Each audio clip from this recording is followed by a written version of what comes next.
We got a lot to cover in this. So watch this video and then a couple other videos, maybe, and then we'll talk.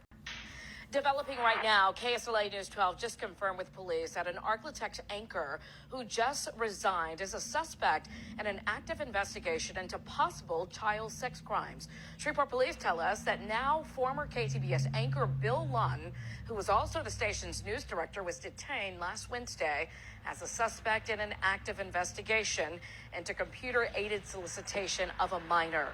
Police responded after Lunn called claiming that he had been assaulted by several men, the same men who reported Lunn to police for his alleged sex crime. Police determined Lunn's report about being assaulted was untrue. Police go on to say it appears Lunn arrived at the location with the intention of meeting a juvenile on his lunch break. KTBS General Manager George Servin released the following statement today saying Anchor News Director Bill Lunn has resigned. Stephanie Samuels will now serve as interim news director. Now that had a lot of information in it on its own, but it's also, it keeps out, it withholds a lot of important information to create a full picture of the villains, the victim, and the heroes of this story. And I found a clip that puts a lot of those pieces together.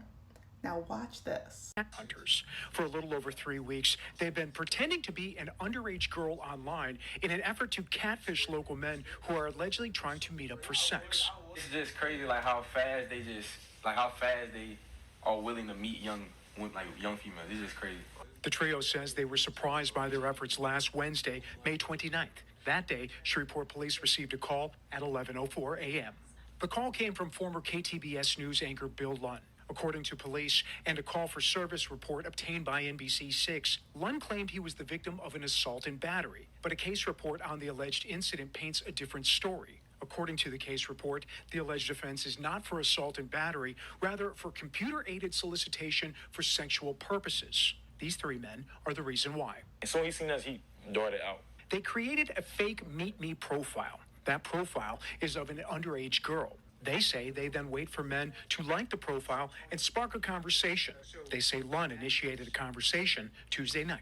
They had a little conversation going on, and he asked how old she was. The girl told us she was 15 years old. Antonio says he was actually the girl. He says he and Lunn exchanged dozens upon dozens of text messages over the next several hours, where the conversation quickly turned to sex. He was sending pictures to her. He was saying he wanted to do this to her, explicit things I can't see on camera.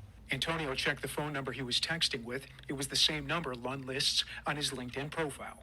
I'm like, oh my God. So I looked to the Facebook. I'm like, this is really his number. It's a real Bill Lunn. And so it was just really just crazy. We were shown images in the text message chain displaying sexually explicit photos that Lunn allegedly sent of himself. Antonio says Lunn set up a meeting date last Wednesday. Came on his lunch break from work to come meet her. According to Antonio, when Lunn arrived at their designated meeting spot, the trio jumped out, informing him of what was happening. You can see the guilt in his eyes.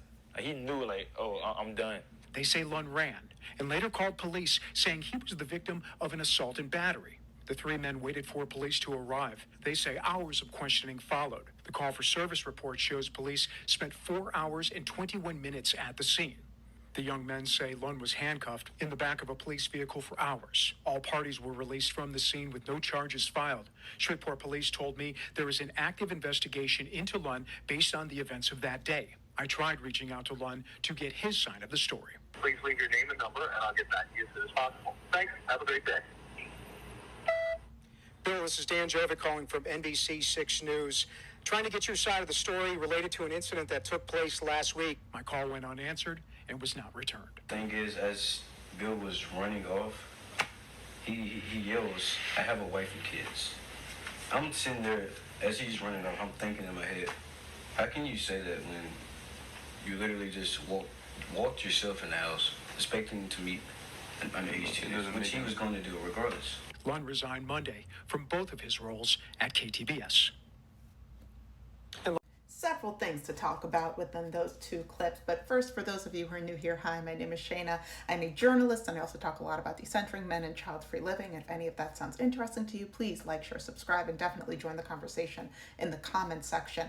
I want to talk about, first of all, when I say that the majority of men are boogas, and I say, there's a couple out there that are really trying their best doing good work. There's a reason why I make a differentiation between the two, because those three young men are clearly not boogas. They are doing the work to create a productive society, a safer society. They are getting criminals, child schmoozers out of these streets. Point one. Point two, isn't it interesting, first of all, how race was not mentioned in the first clip? We didn't know anything about the young men that were able to not necessarily apprehend, but gathered enough evidence to get this child predator off the streets in that first clip. One. Two, I also found it interesting that as soon as he got caught, the white man, Lunn, who's now fired, as soon as he got caught, he reached out to the police to say, oh, I was assaulted. And then there were three young black men on the other end of this. Isn't it interesting how all of these hydras are all connected at the root?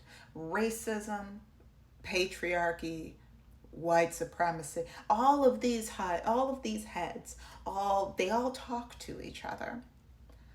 So addressing all of them in the same breath is always important. These young men put their lives on the line to get predators off the street in the way that their local police were not. And what they were faced with is something that Black people have been faced with consistently throughout time. White people using the police to, as soon as you say, oh, I was assaulted, and then you describe the three people, oh, they were three black men, especially in the South, guns a-blazing. Not to say just in the South, in the United States in general, but especially in the Deep South, guns a-blazing. These young men are, when I say there are some good men out there, that's what I'm talking about. That is exactly what I'm talking about. And not every man is called to do the work that they are doing. There are others that are called to, actually mentor, that are called to community build, that are called to financially invest in grassroots. There's others that are whatever, right? A lot of them don't answer the calling. Instead, they pick up a microphone and start boogaing at millions, if not 7 people that listen to their podcasts. But what I'm trying to say is I give so much props to those young men. So many props. And to the wife and child of that man, I hope that child is okay. Somebody needs to go and check up on that child. Because who knows what was going on in that house? Who knows what was going on in that house? I please be careful, and I recognize that men lie, and they hide and they manipulate and all these things. Entering into a marriage contract with a man is entering into a relationship with a man is arguably one of the most dangerous things that women and femmes can do, especially if you can birth a person, you know what I mean? But oh my God, just be careful. Be careful. They're wild, they're unhinged, and they're dangerous out there. But props to those young men. And if there's ever a man that comes into your way, oh, well, wait, let me figure out what boogas say real quick. Well, you expect me to just put on a superhero cape? You expect me to just go out there I expect you to make the world a better place. And if you can't actively try to make the world a better place, then no thank you. Figure out your mission, figure out your goal first before you ever try to talk to me. Damn. So that is all for now. Don't forget to like, share, subscribe, all that great stuff. And I'm going to talk to you guys later. Stay safe out there.